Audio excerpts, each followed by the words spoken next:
இது நான் போனோம்னா திருப்பி தப்பா வரும், அதனால விட்டுருவோம். அது ஜனவரி மாசம் வர்ற ஜனவரி மாசம் உள்ளாட்சி தேர்தல் நடந்துரும்.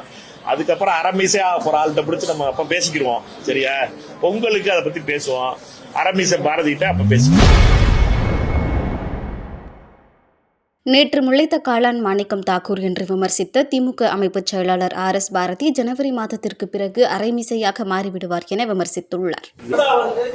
இந்திரா காந்தி நேருவே எங்களை பார்த்து பயப்படுவார். இன்னைக்கு வந்திருக்காரு மாணிக்கத்தாக, அவரு நேற்று முளைத்த காளான்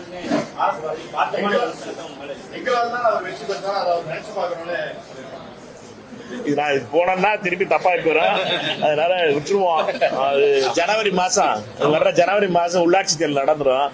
அதுக்கப்புறம் அரமீசை ஒரு ஆள்கிட்ட பிடிச்சி நம்ம அப்ப பேசிக்கிடுவோம். சரியா?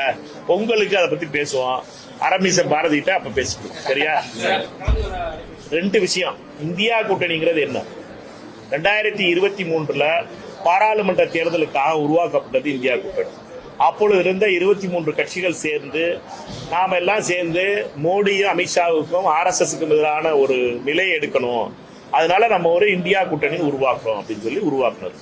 அது பாராளுமன்ற தேர்தல் வெற்றி பெற்றதுக்கு அப்புறம் நாடாளுமன்ற உறுப்பினர்கள் வச்சிருக்க கட்சிகள்லாம் சேர்க்க ஆரம்பிச்சோம். யாரெல்லாம் நாடாளுமன்ற உறுப்பினர்கள் இருக்காங்களோ அவங்க இந்தியா கூட்டணிக்கு வாங்க. அதனால நாடாளுமன்ற உறுப்பினர்கள் இருக்க கட்சிகள் தான் இந்தியா கூட்டணியில் சேர்த்துக்கிறோம். நாங்க டெல்லியில போராடுறதுக்கு இந்தியா கூட்டணி இருக்கு, தமிழகத்தில் இருக்கிறதுக்கு தோழமை கட்சிகளுடைய கூட்டத்தை தாவேக்க நாளைக்கு கூட்டியிருக்காரு தமிழகத்துடைய முதலமைச்சர். அதுல கலந்துரையாடுவோம். என்னன்னா இது ரொம்பவும் தோழமையோடு இருக்கிற ஒரு கூட்டணியா இருக்கு. இந்த கூட்டணி இது ரொம்ப பரஸ்பர மரியாதை உள்ள கூட்டணியா இருக்கிறது. ஒரு எல்லாருக்கும் பிரித்து கொடுக்கக்கூடிய, பொறுப்புகளை பிரித்து கொடுக்கக்கூடிய, எதிர்பாராத கட்சிகளுக்கு கூட அவர்களுக்கு திடீர்னு மந்திரி வரலாற்றுல முதல் தடவை மந்திரி சபை ஆன கட்சிகள்லாம் அதுல இருக்கு.